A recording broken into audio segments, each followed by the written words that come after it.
الله وبركاته نحمده ونصلي على رسوله الكريم أما بعد قال الله تبارك وتعالى في القرآن المجيد والفرقان الحميد فأعوذ بالله من الشيطان الرجيم بسم الله الرحمن الرحيم فاذكروني أذكركم واشكروا لي ولا تكفرون وقال النبي صلى الله عليه وسلم من لم يشكر الناس لم يشكر الله. عزیز سامعات، میں نے سورۃ البقرہ کی آیت آپ کے سامنے تلاوت کی۔ اس آیت میں اللہ تعالیٰ نے دو عبادتوں کا حکم دیا، کہا فَاذْكُرُونِي أَذْكُرْكُمْ وَاشْكُرُونِي وَلَا تَكْفُرُونَ، اے میرے بندوں، تم مجھے یاد رکھو گے تو میں بھی تمہیں یاد رکھوں گا، اور میری شکر گزاری کرو اور میرے ناشکرے نہ بنو۔ عزیز سامعات، اس آیت میں عبادت ذکر اور عبادت شکر کا حکم ہوا ہے، اور یہ دونوں عبادتیں آپس میں لازم و ملزوم ہیں۔ جو اللہ تعالیٰ کا ذکر کرے گا، اللہ تعالیٰ کو یاد رکھے گا، وہ یقیناً اللہ تعالیٰ کا شکر گزار بنے گا۔ ناشکری وہی کرتا ہے جو اللہ تعالیٰ کو بھلاتا ہے، جو اللہ تعالیٰ کو فراموش کرتا ہے۔ تو اس طرح ذکر اور شکر میں ایک رشتہ ہے، ایک تعلق ہے۔ جو عبادت ذکر کو بجا لائے گا، وہی عبادت شکر کو بھی بجا لائے گا۔ جو بندہ ذاکر بنے گا، وہی بندہ شاکر بنے گا، اور جس کی زندگی میں اللہ تعالیٰ کی یاد نہیں، وہ اللہ تعالیٰ کا ناشکرہ بنے گا۔ عزیز سامعات، آج کے اس درس میں آپ کے سامنے شکر گزاری کی اہمیت و فضیلت کو بیان کرنے جا رہی ہوں، جس کا کتاب و سنت میں بڑے اہتمام کے ساتھ تذکرہ ہوا ہے۔ قرآن مجید میں ہماری و آپ کی زندگی کی جو جد و جہد ہے، زندگی کی ساری جو تگ و دو ہے، زندگی کی ساری جو محنت ہے، اس کا نتیجہ، اس کا خلاصہ کیا، کہا کہ زندگی میں انسان یا تو اللہ کا بندہ شاکر بنتا ہے یا تو ناشکرہ بنتا ہے۔ اللہ تعالیٰ کا فرمان ہے اِنَّا هَدَيْنَاهُ السَّبِيلَ إِمَّا شَاكِرًا وَإِمَّا كَفُورًا، ہم نے انسان کو دونوں راستے بتا دیے، اب اس کی مرضی ہے کہ سیدھے راستے پر چل کے اللہ تعالیٰ کی شکر گزاری کرے یا غلط راستے پہ چل کے اللہ تبارک و تعالیٰ کی ناشکری کرے۔ عزیز سامعات، زندگی کے جد و جہد کا خلاصہ، زندگی کا نتیجہ شکر گزاری یا پھر ناشکری ہے۔ قرآن مجید میں دن و رات کا جو یہ تغیر ہے، دن و رات کا یہ رد و بدل، دن کے بعد رات کا آنا، رات کے بعد دن کا آنا، اس میں جو پیغام مضمر ہے، اس کو بھی پیغام شکر گزاری سے تعبیر کیا۔ سورۃ الفرقان میں اللہ تعالیٰ نے فرمایا وَهُوَ الَّذِي جَعَلَ اللَّيْلَ وَالنَّهَارَ خِلْفَةً لِمَنْ أَرَادَ أَنْ يَذَّكَّرَ أَوْ أَرَادَ شُكُورًا، کہ اللہ ہی نے دن اور رات کے ایک کے بعد دیگرے آنے جانے والے بنایا، کہ دن کے بعد رات آتی ہے، رات کے بعد دن آتا ہے، اور اس میں سامان ذکر بھی ہے اور سامان شکر بھی ہے۔ میری پیاری ماؤں اور بہنوں، انسان کے لیے رات کا اندھیرا بھی ایک نعمت ہے، دن کا اجالا بھی نعمت ہے، دونوں سے انسان بے نیاز نہیں ہو سکتا۔ اسی طرح دن اور رات کا آنا جانا انسان کو عبادت شکر کا پیغام دیتا ہے۔ عزیز سامعات، شکر گزاری بہت بڑی نعمت ہے، مقام شکر بہت اونچا مقام ہے، اور اس زندگی میں بندگی کے اس مقام پر بہت کم لوگ فائز ہوتے ہیں۔ اس لیے آپ دیکھیں گے کہ قرآن مجید میں اللہ تعالیٰ کے جلیل القدر پیغمبروں کو جن صفات سے یاد کیا ہے، اس میں سے ایک شکر گزاری بھی ہے، کہ اللہ کے پیغمبروں کی جو زندگیاں تھیں، اللہ کے نبیوں کی جو زندگیاں تھیں، یہ کیا پیغام دیتی ہیں؟ کہا کہ ان بندوں کی خصوصیت یہ تھی کہ ان کی زندگی کا لمحہ لمحہ رب کی شکر گزاری کا پیغام دیا کرتا ہے۔ نوح علیہ السلام کے سلسلے میں کہا انہو کان عبدا شکورا، کہ نوح علیہ السلام اللہ تعالیٰ کے بڑے شکر گزار بندے تھے۔ اسی طرح ابراہیم خلیل اللہ کے سلسلے میں قرآن نے کہا شاکرا لانعمہ ان ابراہیم کان امتا قانتا للہ حنیفا، شاکرا لانعمہ، کہ خلیل اللہ وہ ہے جو ہمیشہ اللہ تعالیٰ کی نعمتوں پر شکر گزار رہا کرتے تھے۔ اسی طرح ہمارے نبی صلی اللہ علیہ وسلم سے مخاطب ہو کر قرآن نے کہا بل اللہ فاعبد وکم من الشاکرین، اے پیغمبر اللہ تعالیٰ کی عبادت کیجیے اور شکر گزاروں میں سے ہو جائیے۔ عزیز سامعات، اللہ تعالیٰ کے جلیل القدر پیغمبروں کو جو اس زمین کے سب سے سچے اور ثابت بندے تھے، اللہ رب العزت نے انہیں بندے شاکر کے لقب سے یاد کیا۔ مطلب یہ ہوا کہ زندگی کا معراج ہے، بندگی کا اعلیٰ مقام ہے، زندگی کا اعلیٰ امتیاز ہے کہ آپ کو شکر گزاری کی توفیق مل جائے اور آپ ہمیشہ اللہ رب العزت کی شکر گزاری میں اپنی زندگی کے دن گزاریں۔ عزیز سامعات، شکر گزاری اس وقت تک ناممکن ہے جب تک مجھے اور آپ کو احساس نعمت کا احساس کی دولت نصیب نہ ہو۔ شکر گزاری نعمتوں پر ہوتی ہے، لہٰذا جس بندے کو نعمتوں کا جس قدر احساس ہوگا، صحیح معنوں میں وہی اللہ تبارک و تعالیٰ کا شکر گزار بنے گا، اور احساس نعمت سے جس قدر دور ہوگا وہ اسی قدر شکر گزاری کے مقامات سے بھی دور ہوگا۔ ہم نعمتوں کی اگر بات کریں تو ہم میں سے سبوں کو نعمتیں ملی ہوئی ہیں، مگر بہت کم ایسے ہیں جنہیں نعمتوں کا احساس ہے۔ اللہ تعالیٰ نے کہا ہم نے تمہیں اتنا نوازا ہے، اتنا نوازا ہے، وَإِن تَعُدُّوا نِعْمَةَ اللَّهِ لَا تُحْصُوهَا۔ اے انسانو، اللہ تعالیٰ کی نعمت کو تم گننا چاہو، تم شمار کرنا چاہو، لا تحصوها، تم شمار نہیں کر سکتے۔ عزیز سامعات، ہمارے پاس بنگلے نہ صحیح، بزنس نہ صحیح، کاروبار نہ صحیح، گاڑیاں نہ صحیح، عہدے نہ صحیح، منصب نہ صحیح، مال نہ صحیح، تجارت نہ صحیح، لیکن یہ جو ہمارا اپنا وجود ہے، سر سے لے کر پیر تک، اگر انسان اس وجود پر غور کرے، اس وجود کے اندر اللہ تعالیٰ نے جو نعمتیں رکھی ہیں، نعمت بصارت، نعمت سماعت، نعمت گویائی، نعمت عقل و فہم و فراست، اس جسم کے اندر ظاہری و باطنی نعمتیں جو اللہ نے رکھی ہیں، واللہ العظیم اگر صرف انہی نعمتوں کا احساس ہو جائے، میں اور آپ یا اس زمین کا کوئی بھی انسان ہو، اللہ تعالیٰ سے کوئی شکایت کرنے کا حق نہیں رکھتا، بھلے سے اللہ اسے کوئی اور نعمت سے نہ نوازا ہو۔ اتنی نعمتیں اللہ تعالیٰ نے ہمارے جسم میں رکھی ہیں۔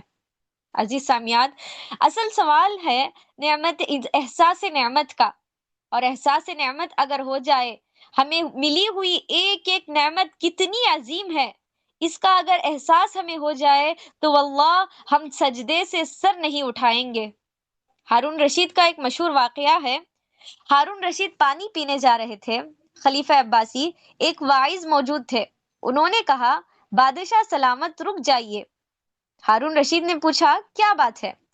وائز نے کہا آپ یہ جو پانی پینے جا رہے ہیں، بتائیے اگر آپ کو کبھی شدید پیاس لگی ہو، سخت پیاس لگی ہو اور ایک گلاس پانی نہ مل رہا ہو، کیا کریں گے آپ؟ تو ہارون رشید نے کہا اگر مجھے شدید پیاس لگی ہو اور پانی نہ مل رہا ہو، میں اس ایک گلاس پانی کو پانے کے لیے اپنی آدھی دولت، اپنی آدھی مملکت خرچ کر دوں گا۔ سامعات، ذرا غور کیجئے، نعمت کا اگر احساس ہو، ایک گلاس پانی بھی اتنی عظیم نعمت ہے کہ ہارون رشید کہہ رہے ہیں کہ میں اپنی آدھی سلطنت دے کر اس ایک گلاس پانی کی نعمت کو حاصل کرنا چاہوں گا۔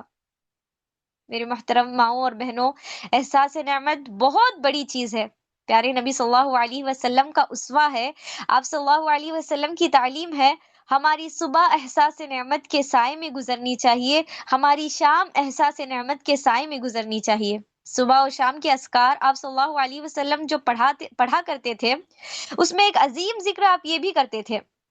کیا ذکر ہے وہ؟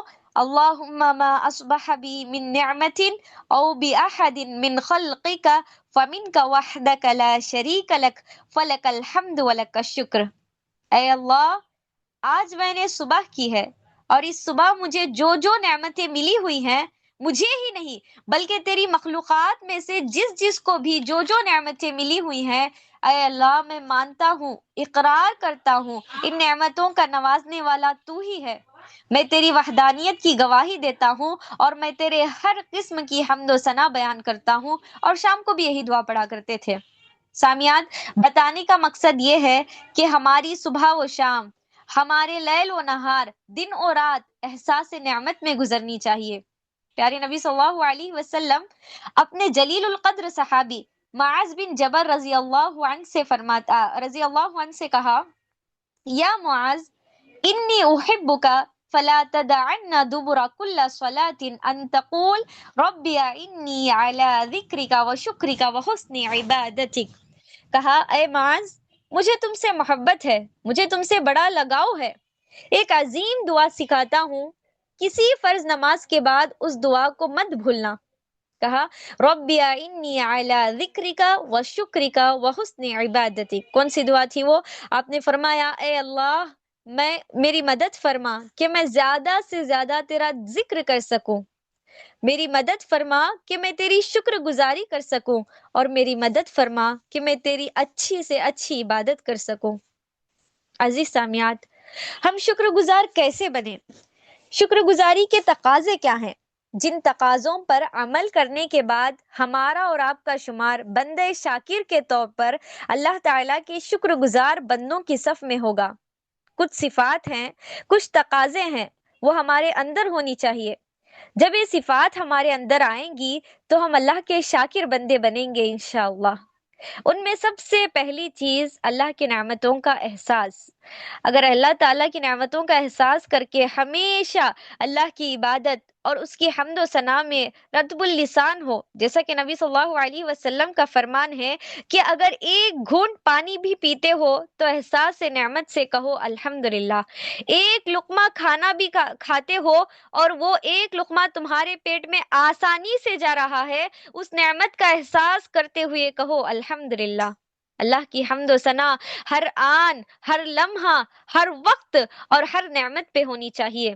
صرف نعمت پر نہیں بلکہ شکر گزار بندوں کی شکر گزاری کا یہ معیار ہے کہ وہ نعمتوں میں تو الحمدللہ کہتے ہی ہیں، لیکن الحمدللہ کی یہ تعریف، یہ حمد و ثنا مصیبتوں میں بھی ان کی زبان پر جاری ہوتی ہے۔ مصیبتوں میں جہاں دوسروں سے صبر مشکل ہوتا ہے، یہ بندہ شاکر مصیبتوں میں بھی بندہ شاکر ہی بنا رہتا ہے۔ جیسے کہ ترمذی کی ایک حدیث میں ہے، جب اللہ کے حکم سے فرشتے کسی مومن میاں بیوی کے لخت جگر کی روح قبض کر لیتے ہیں، گود کے بچے کی روح قبض کر لیتے ہیں، پیدا ہوئے بچہ انتقال کر جاتا ہے، اللہ تعالیٰ فرشتوں سے پوچھتا ہے، اے فرشتوں، جب تم نے میرے بندے کے لخت جگر کی روح قبض کی، میرے بندے کا رد عمل کیا تھا؟ فرشتے کہتے ہیں، اے پروردگار، جب ہم نے تیرے حکم سے روح قبض کی تو اے میرے رب، تیرے بندے جو کہ اس کا باپ تھا، اس نے سب سے پہلے تیری تعریف کرتے ہوئے کہا الحمدللہ، اور اس کے بعد انا للہ و انا الیہ راجعون پڑھا۔ اللہ کہتا ہے اس مشکل گھڑی میں، اس آزمائش کی گھڑی میں، اس آفت کی گھڑی میں، اس غم و دکھ کی گھڑی میں میرے فیصلے سے راضی ہوتے ہوئے میرا بندہ میری تعریف کر رہا ہے، الحمدللہ کہہ رہا ہے، میری شکر گزاری کر رہا ہے۔ ابنونی عبدی بیتا فی الجنہ وسموہ بیت الحمد۔ سامعات، مصیبت پر شکر گزاری کے سبب اللہ تعالیٰ کہے گا، میرے اس بندے کے لیے جو کہ اس کے ماں باپ ہیں، جنہوں نے اس آزمائش کی گھڑی میں بھی ان للہ سے پہلے الحمدللہ کہا، اللہ کہتا ہے میرے اس بندے کے لیے فرشتوں جنت میں ایک محل بنا دو اور اس محل کا نام رکھو بیت الحمد، اس لیے کہ مصیبت میں بھی میرے بندے نے میری حمد و ثنا کی، اور اس لیے اس محل کا نام رکھو بیت الحمد۔ عزیز سامعات، شکر گزاری کا ایک بہت بڑا تقاضا یہ ہے کہ میری اور آپ کی زبان ہمیشہ اللہ رب العزت کی حمد و ثنا میں رطب اللسان ہو۔ نعمت ملے الحمدللہ، دکھ ملے تو بھی الحمدللہ، خوشیاں ملے تو بھی الحمدللہ، اور غم ملے تو بھی الحمدللہ۔ ہر صورت میں، ہر حال میں، ہر آن میں ہماری زبان اللہ تعالیٰ کے شکر سے تر ہونی چاہیے۔ اور یہ بات یاد رکھیں کہ نعمتوں میں کہے جانے والے الحمدللہ کے مقابلے میں، نعمتوں میں کہے جانے والے الحمدللہ کے مقابلے میں آزمائشوں اور مصیبتوں میں کھل کر جو الحمدللہ کہا جاتا ہے، اس الحمدللہ کی اللہ کے پاس بڑی قدر و قیمت ہے۔ اسی طرح شکر گزاری کا ایک اور تقاضا ہے جو بندے کو بندے شاکر بناتا ہے، وہ یہ ہے کہ نعمت جو ہمیں ملی ہے، جو کتنی ہی بڑی نعمت کیوں نہ ہو، ہوشیار رہیں اسے کبھی بھی اپنی طرف منسوب نہ کریں۔ میں، میری قابلیت، میری صلاحیت، میری محنت نہیں، ہرگز بھی نہیں۔ یہ غرور ہے، یہ تکبر ہے، یہ اللہ تعالیٰ کو، نہ یہ اللہ کو منظور ہے اور نہ ہی مخلوق کو۔ نعمت جب بھی ملتی ہے تو نعمت کو منعم حقیقی کی طرف منسوب کریں، جو نعمتوں سے نوازنے والی ذات ہے، اللہ تعالیٰ کی ذات، اس کی طرف منسوب کریں۔ جیسا کہ سلیمان علیہ السلام کے واقعے میں ہے کہ ملکہ سبا بلقیس کا تخت 1,500 میل آنا اور 1,500 میل جانا، یعنی کل 3,000 میل کی مسافت سے جب تخت حاضر کر لیا گیا، اور وہ بھی کتنی دیر میں، پلک جھپکنے کی دیر میں، سلیمان علیہ السلام کہتے ہیں ھذا من فضل ربی، یہ میرے رب کا فضل ہے۔ آپ نے میں نہیں کہا، میری قابلیت نہیں کہا، میری صلاحیت نہیں کہا، یہ تو قارون کی صفت ہے کہ میں اور آپ اپنی کسی نعمت کو اپنی صلاحیت کی طرف منسوب کریں۔ قارون کو نصیحت کرنے والوں نے نصیحت کی تو اس نے کہا انما اوتیتہ علی علم عندی، یہ جو بھی پیسہ ہے، دولت ہے، یہ سب میری قابلیت کا نتیجہ ہے، میرا کمایا ہوا مال ہے۔ اگر ہماری زبان پر بھی کبھی زندگی میں جملہ آ گیا تو سمجھ جائیے کہ ہم قارونیت کے راستے پر چل رہے ہیں، اور اللہ تعالیٰ اس راستے پر چلنے سے بچائے، آمین۔ عزیز سامعات، اسی طرح شکر گزاری کے جو تقاضے ہیں ان میں سے ایک ہے اظہار نعمت۔ جو نعمت اللہ تعالیٰ نے ہمیں دی ہے اس میں بخیلی نہ کی جائے، بلکہ نعمتوں کو ظاہر کیا جائے، کیونکہ اللہ تعالیٰ بندے کو نعمت دیتا ہے اور اس کی زندگی میں اس کا اثر بھی دیکھنا چاہتا ہے۔ جیسے کہ اللہ تعالیٰ کا فرمان ہے وَأَمَّا بِنِعْمَةِ رَبِّكَ فَحَدِّثْ، اے پیغمبر اپنے رب کی نعمتوں کو اپنی نعمتوں کو بیان کرتے رہیے۔ لیکن اگر اظہار نعمت سے ہمیں ڈر ہے کسی حاسد کے حسد کا، کسی دشمن کے جلن کا، یا کسی کی نظر بد لگنے کا، وہاں اظہار نعمتوں کا اظہار سے اجتناب کرنا چاہیے، بچنا چاہیے، ورنہ عام حالات میں ہماری طرز زندگی، ہماری رہن سہن، ہمارے لباس و پوشاک کو دیکھ کر لگنا چاہیے کہ اللہ تعالیٰ نے آپ کو جو نعمتیں دی ہے ان نعمتوں کا اظہار ہو رہا ہے۔ اظہار نعمت، یہ نعمت شکر گزاری کا بہت بڑا تقاضا ہے۔ عزیز سامعات، اسی طرح شکر گزاری کا ایک اور تقاضا ہے کہ آپ کو نعمت ملی ہے تو شکر گزاری کا تقاضا ہے کہ اس نعمت میں اللہ تعالیٰ کے ان بندوں کو شریک کرو جو اس نعمت سے محروم ہیں، جیسے کہ رشتہ دار۔ اگر آپ کو دولت ملی ہے، بزنس اچھا خاصا چل رہا ہے آپ کا، اور دیکھ رہے ہیں کہ آپ کا خاندان غریب ہے یا آپ کے رشتہ داروں میں کوئی ان نعمتوں سے محروم ہے، تو نعمت شکر گزاری کا یہ تقاضا ہے کہ آپ کی نعمتوں میں غریب رشتہ داروں کو شریک کریں، دوست و احباب یا پڑوسیوں کو شریک کریں، یہ بھی شکر گزاری میں ہی شامل ہوگا انشاءاللہ۔ اسی طرح شکر گزاری کا ایک اور تقاضا ہے، ہم اللہ تعالیٰ کی شکر گزاری کو اس وقت تک پورا نہیں کر سکتے جب تک کہ اس زمین پر اس کے بندوں کی شکر گزاری نہ کریں، جیسا کہ نبی صلی اللہ علیہ وسلم نے فرمایا من لم یشکر الناس لم یشکر اللہ، جو لوگوں کی شکر گزاری نہیں کرتا وہ اللہ کی شکر گزاری نہیں کر سکتا۔ اللہ کے نزدیک وہی بندہ شاکر ہے جو اس کے مخلوق کی بھی شکر گزاری کرے۔ اس کا مطلب یہ ہے کہ انسان ایک معاشرتی مخلوق ہے۔ زندگی میں ہم بہت سے لوگوں کے احسانات لیتے ہیں، مجھ پر، آپ پر۔ کبھی تنہائی میں بیٹھ کر غور کیجئے، سوچئے، اس زندگی میں بڑے احسانات ہم سب پر ہیں۔ کس کے ہیں؟ دوسروں کے ہیں، اور ان میں سر فہرست ہمارے ماں باپ آتے ہیں، جیسے کہ قرآن مجید میں اللہ تعالیٰ نے فرمایا انشکر لی ولی والدیک، اللہ تعالیٰ نے کہا اے بندے میری شکر گزاری کر اور میرے بعد سب سے پہلے اپنے والدین کا شکر گزار بن۔ اسی طرح عزیز سامعات، والدین کے بعد جس نے بھی زندگی میں ہمارے اوپر احسان کیا ہے اس احسان کو کبھی مت بھولیے۔ اس احسان کو یاد رکھ کر جس بندے نے آپ کے ساتھ احسان کیا زندگی بھر اس کی شکر گزاری کرتے رہیے، کیونکہ یہ بھی شکر گزاری کے تقاضوں میں سے ایک ہے۔ جیسا کہ کعب بن مالک کی توبہ کی قبولیت کا بڑا مشہور واقعہ ہے۔ 50 دن پورے مدینے نے ان کا بائیکاٹ کیا،